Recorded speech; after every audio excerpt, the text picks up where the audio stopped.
تو گفتگو ہماری جو ہے وہ 17 نمبر جو ہے وہ شعر سے ہے۔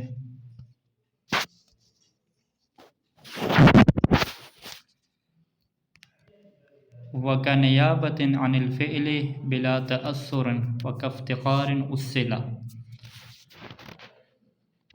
یہ کا نیابت عن الفعل جیسا کہ فعل سے نیابت آ جائے، اور یہ نیابت بھی ایسی ہو کہ بلا تأثر ہو۔ کس چیز کو یہاں پہ بیان کیا جا رہا ہے کہ ہمارے پاس اسم ہے، اور اسم کے اندر اصل معرب ہونا ہے، لیکن وہ اسم معرب کی بجائے مبنی ہو رہا ہے، اور مبنی ہونے کی وجہ کیا بن رہی ہے کہ وہ حرف کے ساتھ مشابہ ہو گیا ہے۔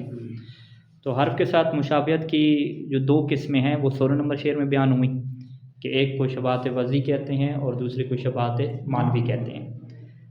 تیسری جو شباہت ہے حرف کے ساتھ وہ کون سی ہے کہ کَنِیَابَةٍ عَنِ الْفِعْلِ بِلَا تَأَثُّرٍ۔ اب یہ جو شباہت ہے یہ حرف کے ساتھ شباہت ہے، لیکن یہ حرف کے ساتھ شباہت کیسے بنتی ہے یہ ابن ناظم کے شعر میں بیان کریں گے۔ فی الحال ہم شعر کی حد تک اس کو تھوڑا سا واضح کرتے ہیں۔ کَنِیَابَةٍ عَنِ الْفِعْلِ کہ ہو تو اسم لیکن وہ فعل کی نیابت میں واقع ہو۔ فعل کی نیابت میں واقع ہونے کا کیا مطلب ہے کہ اس کا معنی فعل والا ہو، اور بلا تأثر، بلا تأثر بالعامل، پوری بات یہ ہوگی کہ وہ عامل کے ذریعے سے متاثر نہ ہوتا ہو، یعنی معمول واقع نہ ہوتا ہو، فقط عامل واقع ہوتا ہو۔ تو اس کی پھر شباہت حرف کے ساتھ کیسے بنے گی؟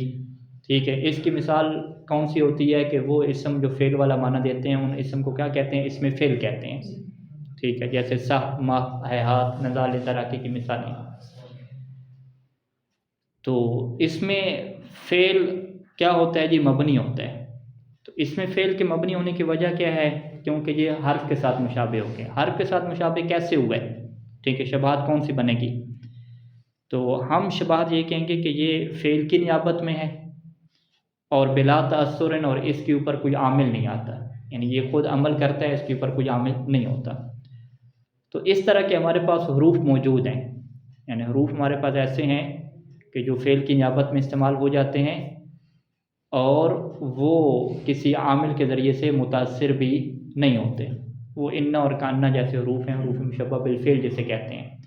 انا، انا، کانا، لیتا، لکنہ کو کیا کہتے ہیں کہ یہ حروف ہیں جو فعل کے مشابہ ہیں، لیکن اس کے باوجود یہ عمل کرتے ہیں، ٹھیک ہے، لیکن اس کے اوپر کوئی عامل داخل نہیں ہوتا۔ تو لہٰذا اس میں فعل بھی کیا ہو جائے گا؟ انا، انا کی طرح ہو جائے گا، انا، انا، کانا، لیتا، لکنہ کی طرح ہو جائے گا، کہ اس کے اندر بھی فعل کی نیابت پائی جاتی ہے، یعنی فعل کا معنی پایا جاتا ہے، اور یہ عمل بھی کرتے ہیں۔ ٹھیک ہے، حیات من الذلہ جو مشہور ہے کہ ذلت حیات پہ کیا واقع ہو رہا ہے؟ فاعل واقع ہو رہا ہے، یعنی عمل بھی کر رہے ہیں۔ ذلہ مرفوع ہے کس کی وجہ سے؟ حیات کی وجہ سے، عمل بھی کر رہے ہیں، لیکن اس کے اوپر کوئی چیز عمل نہیں کرتی۔ یعنی پوری عربی میں اٹھا کے دیکھ لیں تو حیات یا سہا یا ماہ، دراکے وغیرہ جو اسماء افعال ہیں ان کے اوپر کوئی چیز عمل نہیں کرتی۔ تو یہ بالکل کیا ہو گئے؟ انا، انا، کانا کی طرح ہو گئے، کہ وہ بھی فعل کے مشابہ ہیں، اور وہ عامل واقع ہوتے ہیں، معمول واقع نہیں ہوتے۔ تو لہٰذا اس کو کیا کہتے ہیں؟ شباہت نیابی کا اس کو نام ہم دے سکتے ہیں، اور ابن ناظم نے اس کا جو نام دیا ہے وہ شباہت استعمالی دی ہے، کہ استعمال کے اعتبار سے یہ کچھ حروف کی طرح ہو جاتے ہیں۔ وَكَافْتِقَارٍ أُصِّلَ، اور یہ چوتھی جو شباہت ہے کہ جیسا کہ افتقار، افتقار کیا کہتے ہیں؟ محتاج ہونا، فقر سے، کہ اس کا افتقار ہو، اور افتقار بھی کیا ہو؟ اُصِّلَ۔ اُصِّلَ میں جو الف ہے یہ الف اطلاق ہے، اور اصل میں یہ کیا ہے؟ فعل ماضی مجہول کا صیغہ ہے اُصِّلَ، کہ ایسا افتقار کہ جو فقر اس کا اصلی ہو، یعنی اصلی طور پہ خود اس کلمہ کے اندر ایک احتیاج پائی جاتی ہو۔ احتیاج کیا مطلب؟ کہ وہ ہے تو اسم، لیکن وہ اپنا معنی ادا کرنے میں جملے کا محتاج ہے۔ ٹھیک ہے، الذی کیا ہے جی؟ اسم موصول، اسم ہے، لیکن الذی اپنا معنی ادا کرنے میں صلہ کا محتاج ہے۔ ٹھیک ہے، جب تک صلہ نہیں لائیں گے، جملے میں اس کو استعمال نہیں کریں گے، اس وقت تک اس کا معنی آپ کے لیے واضح نہیں ہو سکے گا۔ تو اس کو کیا کہتے ہیں؟ شباہت افتقاری کہتے ہیں۔ اور اُصِّلَ کا کیا مطلب؟ کہ وہ جو شباہت افتقاری ہے، اس کا محتاج ہونا ہے، وہ خود اصل کلمہ کے اندر کیا ہے، شروع سے موجود ہے۔ ایسا نہیں ہے کہ کبھی یہ محتاج ہوتا ہے اور کبھی یہ صلہ کا محتاج نہیں ہوتا۔ اس میں موصول کیا ہے، ہمیشہ جب بھی آپ اسے لے کر آئیں گے اپنا معنی ادا کرنے میں صلہ کا محتاج رہے گا۔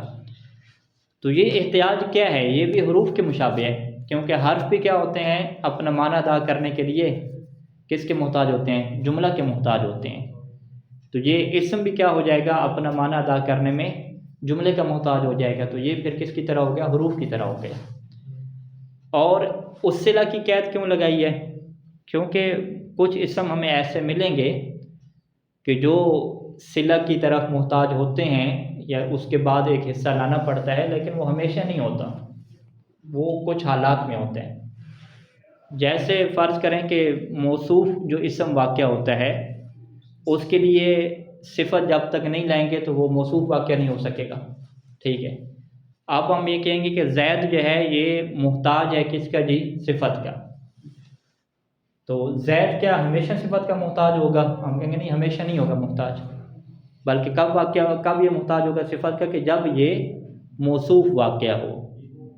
تو اس کا مطلب کیا ہے کہ زید کا صفت کا محتاج ہونا اپنے معنی موصوف کو ادا کرنے کے لیے، یہ ہمیشہ کے لیے نہیں ہے، اصلی نہیں ہے، اس کے اندر خود زید کے اصل کلمہ کا یہ تقاضا نہیں ہے، یہ مختلف حالات کا کیا تقاضا بن گیا ہے۔ جبکہ الذی کو آپ لے لیں تو الذی جو بھی واقعہ ہو، ٹھیک ہے، وہ ہمیشہ کیا رہے گا، صلے کا محتاج رہے گا۔ تو لہذا زید کو ہم مبنی نہیں کہیں گے، حالانکہ اس زید جو موصوف واقعہ ہو رہا ہے اس کی بھی صفت، اس کے لیے بھی صفت ضروری ہے، واضح۔ تو ہم کیا کہیں گے کہ اس کا افتقار اصلی نہیں ہے۔ تو خلاصہ کلام ان اشعار کو یوں کریں کہ شباہت وضعی، شباہت معنوی، اور تیسرا کو ہم کیا نام دیں، شباہت نیابی کا نام دیں، اور ابن ناظم نے اسے نام دیا شباہت استعمالی کا، اور چوتھی جو شباہت ہے اسے شباہت افتقاری کا ہم کہیں گے، ٹھیک ہے جی۔ یہ چاروں کے چاروں شباہت کس کے ساتھ ہیں، حروف کے ساتھ ہیں۔ اب آ جائیں ابن ناظم کی شرح کے اوپر، اس سے یہ باتیں مزید واضح ہوں گی۔ تو عبارت کہاں سے ہے کہ وَأَمَّا بِنَاءُ الْإِسْمِ لِشَبْهِ بِالْحَرْفِ فِي الْإِسْتِعْمَالِ، اسم کا مبنی ہونا اس کی وجہ کیا بنتی ہے کہ لِشَبْهِ بِالْحَرْفِ، کہ یہ حرف کے ساتھ مشابہ ہے کس میں جی، استعمال میں۔ تو انہوں نے اس کو کیا نام دیا، شباہت استعمالی کا نام دیا، اور ناظم نے اسے کیا نام دیا تھا، شباہت نیابی کا کیا نام دیا، ٹھیک ہے جی۔ فَإِذَا لَازَمَ طَرِيقَةً، فَإِذَا لَازَمَ یعنی اسم لازم ہو جائے، طریقتاً ایک ایسے طریقے کو کہ یا للحرف، کہ جو طریقہ کس کے لیے ہوتا ہے، حرف کے لیے ہوتا ہے، تو پھر اس اسم کو ہم کیا کہہ دیں گے جی، مبنی کہہ دیں گے۔ کہ اسماء الافعال والاسماء الموصولہ، اسماء افعال اور اسماء موصولہ دو مصنف نے مثالیں پیش کی۔ وَأَمَّا اسماء الافعال، اسماء افعال میں آ جائیں صح، خاموش ہو جاؤ، ماہ، اکفف یعنی رک جاؤ، درا کے کیا ہے، ادرک کے معنی میں ہے، درک کر لو، حاصل کر لو، ہے ہاتھ دور ہونے کے معنی میں ہے۔ تو یہ جو اسماء افعال ہیں فإنها مبنیۃ، یہ مبنی ہیں لشبہها بالحرف فی الاستعمال، یہ حرف کے مشابہ ہیں استعمال میں۔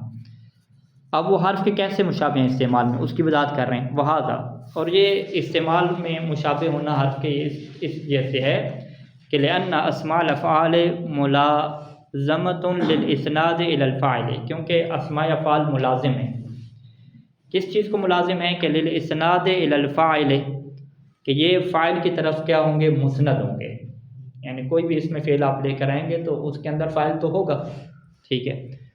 اور یہ خصوصیت کس کی ہوتی ہے، فعل کی ہوتی ہے نا، کہ فعل بغیر فاعل کے نہیں ہوتا، فعل کو بغیر فاعل کے آپ سمجھ نہیں سکتے، تو اسم بھی کیا ہوگا، بغیر فاعل کے نہیں سمجھ سکیں گے تو ہم کیا کہیں گے کہ یہ فعل کے مشابہ ہو گیا، وگرنہ اسم تو بغیر فعل کے بھی سمجھے جاتے ہیں، ٹھیک ہے۔ تو اسناد الی الفاعل کی وجہ سے ہم کیا کہہ دیں گے کہ فَهِيَ أَبَدًا عَامِلَةٌ، تو یہ اسماء افعال ہمیشہ کیا ہو جائیں گے، عامل ہو جائیں گے۔ وَلَا يَعْمَلُ فِيهَا شَيْءٌ، اور صورتحال دوسری طرف سے ہم دیکھتے ہیں کہ لا يَعْمَلُ فِيهَا شَيْءٌ، اس کے اندر کوئی چیز عمل نہیں کرتی، یعنی جیسے ناظم نے کیا تعبیر کیا تھا، بلا تأثر، بلا تأثر بالعامل، یعنی یہ عامل کی وجہ سے متاثر نہیں ہوتے، یعنی یہ معمول کبھی بھی واقع نہیں ہوتے. تو پھر اس جیسی صورتحال سے پھر یہ حرف کیسے مشابہ ہو گیا؟ یعنی یہ عامل واقعہ ہو رہا ہے، ہمیشہ اس کا فاعل ہوتا ہے، عامل واقعہ ہوتا ہے، تو یہ پھر حروف کا کیسے مشابہ ہو گیا؟ کہتے ہیں کہ فَأَشْبَهَتْ فِي اسْتِعْمَالِهَا الحروف، بس یہ اپنے استعمال میں حروف کے مشابہ ہو گیا. لیکن کون سے حروف؟ سارے حروف نہیں، بلکہ الحروف العاملہ، کہ جو حروف عمل کرتے ہیں، جیسے ان اور اس کی اخوات ہیں. کہ ان کا بھی ہمیشہ کیا ہوتا ہے؟ اسم ہوتا ہے.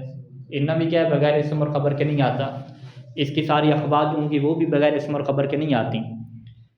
تو لہٰذا وہ بھی کیا ہوگی؟ ملازم ہوگی نا. کہ اس کو ملازم ہوگی فاعل کو. فاعل اس کا کیا واقع ہوتا ہے؟ اسم واقع ہوتا ہے. ان کا جو فاعل اسم.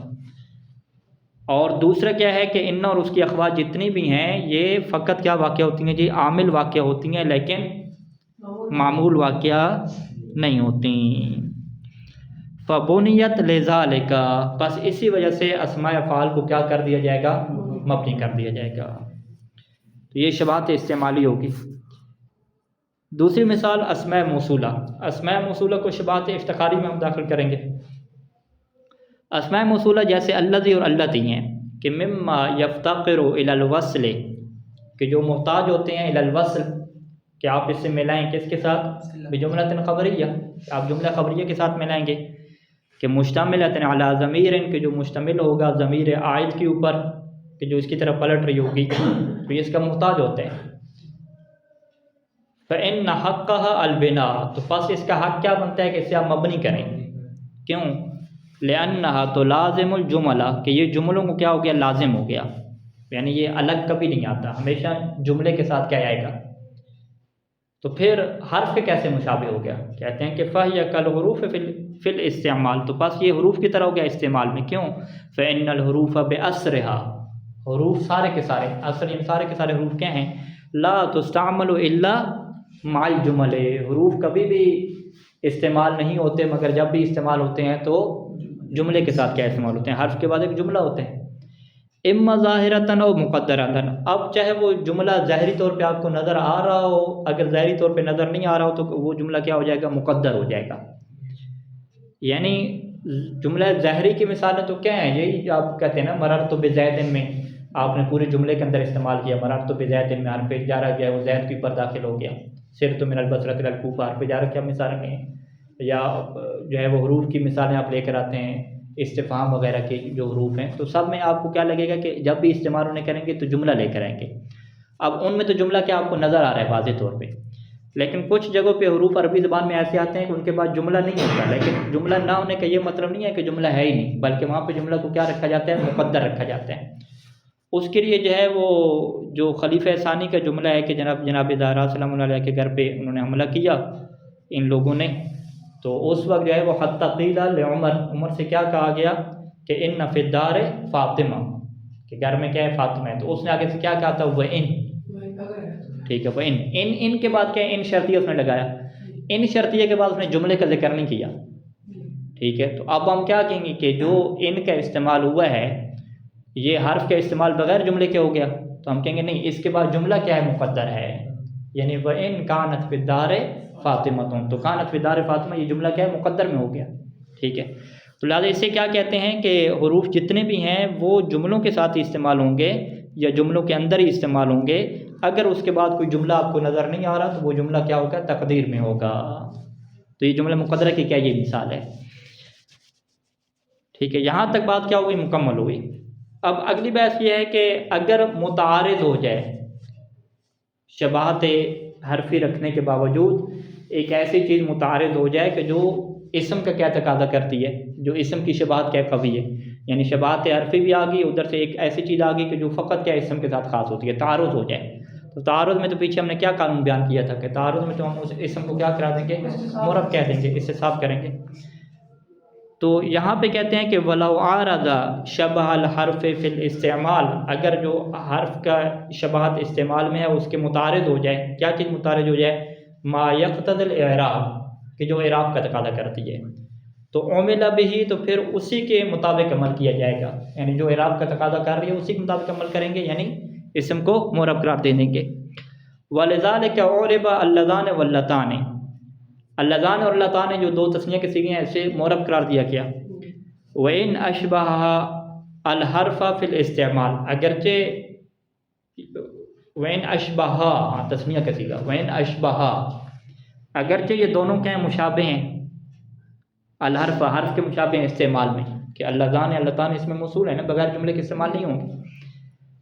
لیکن لأنه قد عارض ذلك ما فيهما، لیکن اس کے ساتھ عارض ہو جاتی ہے ذالک، یعنی حرف کے ساتھ شباہت ساتھ متعارض ہو جاتی ہے ما وہ چیز کہ فیہما جو ان دونوں میں پائی جاتی ہے. ان دونوں میں کیا چیز پائی جاتی ہے؟ من التثنیہ، ان دونوں میں تثنیہ ہونا پایا جاتا ہے. التی ہی من خواص الاسماء، تثنیہ ہونا جو ہے وہ کس کی خصوصیت ہے؟ اسم کی خصوصیت ہے، یعنی حرف کبھی تثنیہ نہیں ہوتا. حتیٰ کہ جو فعل کو آپ تثنیہ کہتے ہیں تو وہ حقیقت میں فعل تثنیہ نہیں کہہ رہے ہوتے. کس کو تثنیہ کہہ رہے ہوتے ہیں؟ فاعل کو آپ تثنیہ کہہ رہے ہوتے ہیں. ضربا میں ضربو میں آپ جو واو ہے وہ فاعل کیا ہو رہا ہے؟ جمع ہو رہا ہے. فعل کیا ہے؟ جمع نہیں ہو رہا. فعل تو ایک ہی ہے نا، ٹھیک ہے. تو لہذا تثنیہ ہونا خصوصیت کس کی ہے؟ اسماء کی ہے. فعل اور حرف جو ہے وہ تثنیہ نہیں ہوا کرتے. تو لہذا اللذان اللہ تعالیٰ کو اس وجہ سے کیا کہیں گے کہ یہ کیا ہیں جی؟ معرب ہیں، مبنی نہیں ہیں، ٹھیک ہے. تو یہاں تک جو ہے وہ انہوں نے کیا کیا جی، ناظم نے اور ان کے بیٹے میں ناظم میں ملا کے اسماء مبنی جو ہے وہ ہمارے سامنے کیا واضح کر دیا. اب اسماء مبنی ٹوٹل کتنے بنے ہیں ان کو اگر آپ شروع سے گننا چاہیں تو شبہات وضعی کے تحت انہوں نے کون سے داخل کیے تھے جی؟ تا اور نا. ان کو کیا کہتے ہیں؟ اسماء الضمائر، ٹھیک ہے. یعنی مبنی کی پہلی قسم کیا کرتے ہیں؟ ضمیریں کرتے ہیں، اسماء الضمائر کرتے ہیں. اس کے بعد آگے جی شبہات معنوی میں، شبہات معنوی میں متاع اور ہنا کی دو مثالیں تھیں. متاع جو ہے وہ استفہام کے لیے بھی استعمال ہوتا ہے اور شرط کے لیے بھی استعمال ہوتا ہے. تو لہٰذا ہم کیا کہیں گے کہ متاع سے اسماء الاستفہام بھی آگے اور اسماء الشرط بھی آگے، ٹھیک ہے. اسماء الضمائر، اسماء الاستفہام اور اسماء الشرط تین ہو گئے. اور اس کے ساتھ ہی متاع کے ساتھ دوسری مثال کی تھی ہنا کی دی تھی. ہنا کس کے لیے کیا تھا؟ اشارہ کے لیے. تو اس کا مطلب کیا ہے کہ اسماء الاشارہ بھی سارے اسی کے اندر آ جائیں گے. حاذا وغیرہ ہاؤلا یہ بھی اسی کے اندر آ جائیں گے. تو اسماء اشارہ ہو گئے. یہ ٹوٹل کتنے ہو گئے؟ 4 ہو گئے. یعنی شباہت وضعی اور شباہت معنوی کے تحت کتنے انہوں نے بنا دیے؟ اسماء مبنی میں کتنے بتائے؟ 4 جو ہے وہ بتائیں. 4 کون کون سے؟ ہاں اسماء ضمائر ہو گئے، اسماء ضمائر، اسماء الشرط، اسماء الاستفہام اور اسماء الاشارت، ٹھیک ہے. یعنی اس میں ضمیر، اس میں شرط، اس میں استفہام اور اس میں اشارہ، یہ 4 ہو گئے. اس کے بعد جو آج 2 ہم نے پڑھے جس کو ابن ناظم جو ہے وہ شبہات استعمالی میں ڈال دیا، ٹھیک ہے، دوسرے افتقاری والے. تو شبہات استعمالی میں کس کو لے کر ہے جی؟ اسماء افعال کو لے کر ہے. تو یہ 5ویں نمبر پہ کیا ہو جائیں گے؟ اس میں فعل ہو جائے گا. اس میں فعل بھی کیا؟ مبنی ہو جائے گا. پھر شبہات افتقاری میں کس کو لے کر ہے؟ موصول کو لے کر ہے. تو اس میں موصول بھی کیا اس میں آ جائے گا. یہ کتنے ہو گئے؟ 6 ہو گئے. اور ایک اور بھی تھا جس سے ہم شبہات کہاں پہ چھوڑا ہے جی؟ شبہات معنوی میں ہم چھوڑا ہے. ہاں یا زائد جو محل کے لیے تھا. ہاں منادہ مفرد، ٹھیک ہے. منادہ جو معرفہ ہے مفرد ہے، ٹھیک ہے. منادہ المعرف یعنی جو منادہ معرفہ اور مفرد ہو، ٹھیک ہے، تو وہ بھی کس میں آ جائے گا؟ اس میں مبنی میں آ جائے گا. تو اسماء مبنی ٹوٹل کتنے ہو گئے؟ 7 ہو گئے، ٹھیک ہو گئے. اچھا اگلا جو شعر ہے کہ وَمُعْرَبُ الْأَسْمَاءِ قَدْ سَلِمَ مِنْ شَبْهِ الْحَرْفِ كَأَرْضٍ وَسُمَاءٍ. معرب اسماء کسے کہتے ہیں کہ قد سالمہ کہ جو محفوظ ہو گئے ہوں. سالمہ میں الف کیا کہلائے گی؟ الف اطلاق کہلائے گی، ٹھیک ہے. من شبہ الحرف حروف کی شباہت سے سالم رہ گئے ہوں. جیسے 2 مثالیں دی ارض اور سما کی. ارض بھی معرب ہے اور سما بھی کیا معرب ہے. سما جو ہے وہ اسم کی ایک لغت ہے، ٹھیک ہے. اسم کو وسم بھی کہتے ہیں، سموون بھی کہتے ہیں، ٹھیک ہے. اور اسی طریقے سے اس کی ایک لغت کیا سما ہے. تو ارض اور سما دونوں کیا معرب ہیں. معرب ہیں لیکن تھوڑا سا فرق ان میں کیا ہوگا کہ ارض جو ایسا معرب ہے کہ جس کا اعراب کیا ہوتا ہے؟ ظاہری ہوتا ہے. اور سما کیا ہو جائے گا؟ عیسیٰ کی طرح ہو جائے گا کہ اس کا اعراب کیا ہو جائے گا؟ تقدیری ہو جائے گا. تو یہ 2 مثالیں جو ہے وہ ناظم نے دیکھ کے واضح کر دیا کہ معرب میں یہ ضروری نہیں ہے کہ اس کا اعراب کیا ہو؟ ظاہری ہو، اس کا اعراب تقدیری بھی ہو سکتا ہے. جبکہ مبنی کا اعراب کیا ہوتا ہے؟ ہاں اس کا محلن اعراب ہوتا ہے، اس کا اعراب تقدیری بھی نہیں ہوتا.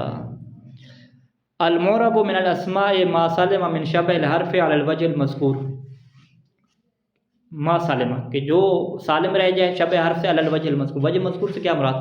کہ جو مذکورہ ہم نے حروف کی شباہت بیان کی ہے 4 قسم کی، جیسے ناظم نے کیا کہا تھا، کیا کہا تھا، شبہ مدنی ہے، کہ وہ شبہات کے جو مدنی ہیں، جو قریب کر رہی ہیں، ٹھیک ہے، اس سے کیا سالم رہ جائے۔ فمثل للمعرب من الاسماء، اسماء میں سے معرب کے لیے مثال دی ناظم نے کس کے لیے؟ بے مثال من الصحیح، صحیح کی کیا مثال دی، ٹھیک ہے، جو کہ کیا عرض ہے، ٹھیک، صحیح یعنی جس کے سارے حرف کیا ہوں، صحیح ہوں، حروف علت میں سے کوئی نہ ہو۔ وہ بے مثال من المعطل، اور ایک مثال معطل کی دی جو کہ سما ہے، علی وزن ہدا، ہدا کے وزن پہ، لغت فی الاسم، اسم کی ایک یہ لغت ہے۔ تنبیہاً، یہ دو مثالیں کیوں دی ہیں؟ تنبیہاً یہ متوجہ کرتے ہوئے کہ علی ان المعرب علی ضربین، کہ معرب کی کتنی قسمیں ہیں جی؟ دو قسمیں ہیں۔ احدہما یظہر اعرابہ، ایک وہ قسم ہے کہ جس کا اعراب ظاہر ہوتا ہے، اور دوسری قسم وہ ہے کہ جس کا اعراب مقدر ہوتا ہے۔ اچھا جی، اگلا شعر 19 نمبر پڑھ لیتے ہیں۔ وفعل عمر و مضی بنیا، ابھی جو ہے وہ بحث کس کی کر رہے ہیں؟ فعل کی کر رہے ہیں۔ فعل میں ہمارے پاس کیا ہے کہ فعل کی تین قسمیں ہیں نا، فعل ماضی، مضارع اور امر، یہ سارے کے سارے مبنی ہیں۔ مضارع کیا ہے؟ معرب ہے، سوائے کس کے؟ دو صیغوں کے، نون ناس والے کے، باقی فعل ماضی اور فعل امر کیا ہوگے؟ مبنی ہوں گے، ٹھیک ہے۔ وفعل امر و مضی بنیا، فعل امر و مضی کیا مطلب؟ فعل امر و فعل ماضی کیا ہوگے جی؟ مبنی ہوگے، بنیا، ان کو مبنی کر دیا گیا۔ وعرب مضارعا، اور انہوں نے مضارع کو کیا قرار دیا ہے؟ معرب قرار دیا ہے، لیکن کب؟ ان عاریہ، اگر خالی ہو، عاری ہونا، ان عاریہ من نون توکید مباشر و من نون اناث کا یرعنا منفتن، ٹھیک ہے جی، اگر وہ عاری ہو، کن دو چیزوں سے عاری ہو؟ ایک تو جو ہے وہ نون تاکید مباشر نہ لگی ہوئی ہو، وہ کرنا کیا ہو جائے گا؟ مبنی الفتح ہو جائے گا، اور دوسرا کس سے جی آ رہی ہو؟ وہ من نون اناث، نون اناث سے آ رہی ہو، جیسے یرونا منفتن میں شاید مثال کیا ہے؟ یرونا ہے، یرونا کیا ہے؟ مبنی ہے معرب ہے؟ یرونا کیا ہے؟ مبنی ہے نا۔ یرونا جو ہے نا، یہ کہتے ہیں را جو ہے نا، سیدھا را یرو، اس کا جو ہے یہ فعل بنے گا۔ رو جو ہے نا، رو، اس کا مطلب ہے ڈرنا اور گھبرانا، ٹھیک ہے۔ یرونا یعنی وہ خواتین ڈر جائیں گی، گھبرا جائیں گی، کس سے گھبرائیں گی؟ کہ من، اس سے گھبرا جائیں گی کہ من فوتنا، جسے آزمائش میں کیا ڈالا گیا، ٹھیک ہے جی، یعنی جو خواتین کی وجہ سے آزمائش میں پڑا تھا، تو خواتین ان کو دیکھ کر جو ہے وہ ڈر جائیں گی قیامت کے کوئی منظر ہوگا۔ اچھا جی، الاصل فی الافعال البناء، مصنف یہاں پہ افعال کے مطابق یہ نہیں کہتے کہ افعال مبنی اس وجہ سے ہو گئے چونکہ شباہت ہو گئی ہے۔ اسم کے بارے میں کہا کہ اسم کی چونکہ شباہت ہے حرف کے ساتھ، لہٰذا یہ مبنی ہو رہے ہیں، تو فعل میں یہ بات نہیں کہیں گے، فعل میں سیدھا سیدھا کیا کہیں گے کہ فعل میں اصل ہی کیا ہے؟ مبنی ہونا ہے۔ تو یہ بات کہاں سے پیدا ہوتی ہے کہ یہ سوال یہاں پہ آتا ہے کہ اسم میں اصل جو ہے وہ معرب ہونا ہے، اور فعل میں اصل کیا ہے؟ مبنی ہونا ہے۔ اس میں کیا وجہ کیا ہے؟ آپ کیا کہتے ہیں؟ کیونکہ اسم کے مختلف معنی ہوتے ہیں، کبھی وہ فاعل واقع ہوتا ہے، کبھی مفعول واقع ہوتا ہے، تو اسے مختلف معنی ادا کرنے کے لیے اعراب کی ضرورت پڑتی ہے، ٹھیک ہے۔ اسی وجہ سے ہم نے اسماء کو کیا کہہ دیا کہ وہ معرب ہونے چاہیے، زید، رجل، بکر وغیرہ، یہ کبھی فاعل ہوں گے، کبھی مفعول وغیرہ، تو اسے اعراب کی ضرورت ہے۔ لیکن فعل میں ہم کیا کہتے ہیں کہ فعل نے بھی اپنے مختلف معنی ادا کرنے ہیں۔ فعل نے کون سے مختلف معنی ادا کرنے ہیں؟ ٹھیک ہے، کہ کبھی یہ تثنیہ کے لیے استعمال ہوگا، کبھی جمع کے لیے، کبھی جو ہے وہ حکم دینے کے لیے، امر کے لیے، کبھی اس کے 2 فاعل ہوں گے، کبھی 3 ہوں گے، کبھی جو ہے یہ مجہول ہو جائے گا، یعنی مبنی للمفعول ہو جائے گا، ٹھیک ہے۔ تو یہ جتنے بھی فعل کے حالات آپ لے کر آئیں گے تو اس میں آپ کو کیا مل جائیں گے؟ الگ الگ صیغے مل جائیں گے۔ تو جب فعل کے الگ الگ صیغے آپ کو مل رہے ہیں تو آپ کو اعراب کی ضرورت ہی نہیں ہے، ٹھیک ہے، جبکہ اسم کے آپ کو الگ الگ صیغے نہیں ملتے، لہذا وہاں پہ آپ کو اعراب کی ضرورت پڑتی ہے۔ تو یہی وجہ بیان کر رہے ہیں کہ الاصل فی الافعال البناء لاستغناء عن الاعراب باختلاف صیغها لاختلاف المعانی۔ اعراب سے کیوں مستغنی ہو گیا؟ بے اختلاف صیغها، کیونکہ اس کے صیغے کیا مختلف ہیں۔ صیغے کیوں مختلف ہیں؟ لاختلاف المعانی التي تعتبر علیہ، ان معنی کے مختلف ہونے کی وجہ سے جو اس کے اوپر عاری ہوتے ہیں، جو اس کے اوپر کیا ہے؟ آتے ہیں اس کے اوپر۔ فجاء مثال الماضی والامر علی وفق الاصل، تو بس ماضی اور امر کے جو 2 صیغے ہیں وہ تو اصل کے مطابق ہی آئے ہیں، ٹھیک ہے۔ فمبنی الماضی الفتح، ماضی کو مبنی الفتح کا کیا کہہ دیا جاتا ہے؟ جیسے قام کہا جائے، اور امر کو کیا کر دیا جاتا ہے؟ مبنی سکون کر دیا جاتا ہے، جیسے قوم اور اخوت کی مثالیں۔ لیکن مضارع کیا ہے؟ یہ اصل سے کیا ہٹ گیا، وَأَمَّا الْمُضَارِعُ فَعُرِبَ، مضارع کو ہم نے معرب کر دیا۔ اب یہاں پہ مضارع کے بارے میں یہ سوال ہوگا کہ بھئی یہ کیوں معرب ہوا ہے، اس کی شباہت کس سے ہوگی؟ اب مضارع کی ہم شباہت کس سے کریں گے معرب بنانے کے لیے؟ اسم سے کریں گے، ٹھیک ہے، کیونکہ ہمارے پاس قانون کیا ہو گیا کہ اسم میں اصل کیا ہے؟ معرب ہونا، حرف میں اصل کیا ہے؟ مبنی ہونا۔ تو بس جو حرف کے مشابہ ہوگا وہ مبنی میں چلا جائے گا، جو اسم کے مشابہ ہوگا وہ کس میں آ جائے گا؟ معرب میں آ جائے گا۔ تو فعل مضارع کو ہم کس کے مشابہ کریں گے جی؟ اس کی شباہت ہمیں کون سی چاہیے؟ شباہت اسمیہ میں چاہیے، اسم کے ساتھ مشابہت ہونی چاہیے۔ تو کہتے ہیں جی بالکل یہ اسم کے مشابہ ہے، حاملاً علی الاسم، یہ اس کو ہم کیا کریں گے؟ اسم کے اوپر کیا مشابہ کریں گے۔ اور یہ شباہت پھر دو طرح کی ہے، ایک جو ہے وہ کیا کہتے ہیں وہ شباہت معنوی اعتبار سے ہے، اور ایک شباہت کیا لفظی اعتبار سے ہے۔ معنوی اعتبار سے دیکھیں تو یہ کس میں مشابہ ہے؟ معنی کے اعتبار سے لشبہ بہی، کہ یہ مضارع مشابہ ہے اسم کے کس میں جی؟ ابہام اور تخصیص میں۔ ابہام اور تخصیص کیا مطلب؟ کہ اسم ہمارے پاس کیا ہوتا ہے؟ معرفہ اور نکرہ ہوتا ہے، تو نکرے کو ہم کیا کہتے ہیں؟ مبہم کہتے ہیں، اور معرفہ کو کیا کہتے ہیں؟ مختص ہو گیا، ٹھیک ہے۔ تو فعل مضارع بھی ایسے ہے، ٹھیک ہے۔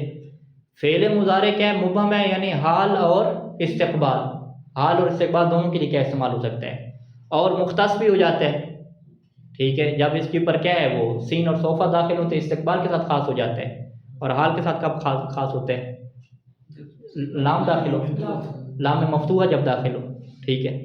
تو اس کا مطلب کیا ہے کہ حال اور استقبال کے اعتبار سے بھی مضارع کیا ہے؟ مبہم اور مختص ہوتا ہے، اور اسم معرفہ اور نکرہ کے اعتبار سے مبہم اور مختص ہوتا ہے۔ تو یہ شباہت کس اعتبار سے ہوگی؟ معنی کے اعتبار سے ہوگی۔ تو لہذا فعل مضارع کی شباہت معنوی کیا ہے؟ اسم کے ساتھ موجود ہے۔ ودخول لام الابتداء، اور جی کس کے مشابہ ہو گیا؟ اسم کے لفظی طور پہ، کہ لام ابتدا جو ہے وہ جیسے اسم کے اوپر داخل ہوتی ہے، ایسے ہی جو ہے وہ فعل کے اوپر بھی کیا داخل ہوتی ہے، وہ لزائد قائم جو کہتے ہیں۔ تو اسی طریقے سے کیا ہے یہ لام ابتدا کیا ہے؟ فعل کے اوپر کس کے اوپر داخل ہوتی ہے؟ فعل مضارع کے اوپر بھی داخل ہوتی ہے۔ اور شباہت لفظی میں کیا آ جائے گا کہ والجریان علی حرکات اسم الفاعل و سکناتہ، کہ اس کے لفظی طور پہ اگر حرکات دیکھیں تو وہ اسم فاعل کی حرکات اور سکنات کے مطابق ہوتے جاری ہوتے ہیں، ٹھیک ہے۔ ضارب اور یضرب کی حرکات و سکنات ایک جیسی ہیں، ٹھیک ہے۔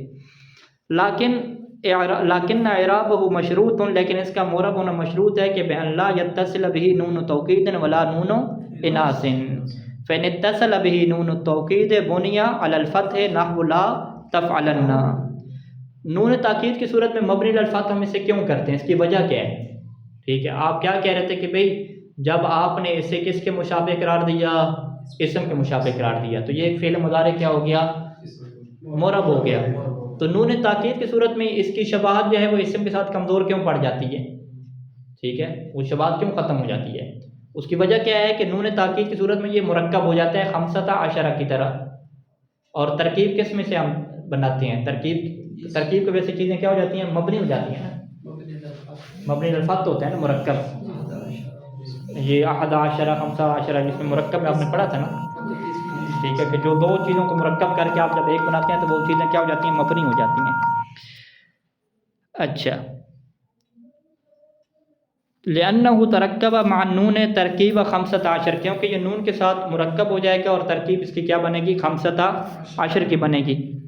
فبنی بناؤہ، تو بس اس کی جو بنا ہے، بنا بنی بناؤہ، فبنی بناؤہ یعنی بناؤ ترکیب، یہ بناؤ مرکب، تو اس کی بنا یہی کیا مرکب والی ہو جائے گی۔ ولہذا لو حال، اور اسی وجہ سے لو حال بین الفعل والنون، اگر فعل اور نون تاکید کے درمیان کیا آ جائے؟ الف الاثنین آ جائے، یا واو جمع آ جائے، یا یا مخاطبہ آ جائے، جیسے حل تضربان، حل تضربن اور حل تضربن ہے، تو لم یحکم علیہ بالبنا، تو اس کے اوپر پھر مبنی الفتح کا قانون جاری نہیں ہوگا۔ جو کون سا قانون تھا؟ مرکب کا جو قانون تھا مبنی الفتح ہونے کا۔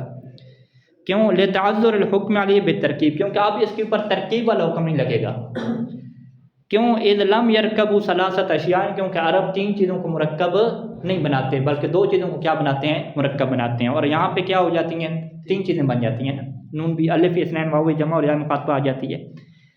یعنی اذ لم یرکب ثلاثۃ اشیاء فیجعلوا شیئا واحدا، وہ ایسا نہیں کرتے کہ تین اشیاء کو مرکب کریں اور انہیں کیا ایک چیز قرار دیں.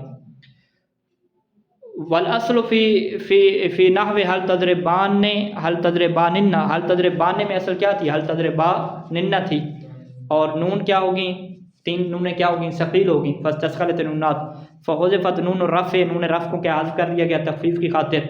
وباقی الفعل، اور پھر فعل کو ہم کیا کہیں گے؟ فعل مبنی تو نہیں ہوگا نا، فعل کیا رہ جائے گا؟ مقدر الاعراب. تو فعل کا اعراب کس میں چلا جائے گا؟ تقدیر میں چلا جائے گا، کیونکہ اس کی نون جو علامت اعراب تھی وہ حذف ہو گئی. تو اب فعل کا اعراب کس میں چلا جائے گا؟ مقدر میں. یعنی فعل کو ہم کیا کہیں گے؟ مرفوع ہے. حل یضربان میں یضربان کو کیا کہیں؟ مرفوع ہے، لیکن علامت رفع اس کی کیا ہو جائے گی؟ مقدر ہو جی، چلی جائے گی. ٹھیک ہے جی. وَإِلَىٰ هَٰذَا اشارہ، اور اسی بات کی طرف جو ہے وہ ناظم نے بھی اشارہ کیا اپنے اس قول کے ساتھ کہ من نون توکید مباشر، یعنی اس نے کیا کہا کہ نون توکید مباشر ہونی چاہیے، تو یعنی درمیان میں فاصلہ نہیں آنا چاہیے. وَإِذَا اتصل بالمضارع نون الاناث، اور اگر مضارع کے ساتھ نون اناث لگے گی تو بنی علی السکون، تو پھر بھی اسے مبنی علی السکون کریں گے. اس کی کیا وجہ ہے؟ چلیں اس کو کل کرتے ہیں، ابھی جلدی میں ہم آئیں. اللہم صلی علی محمد وعلی محمد.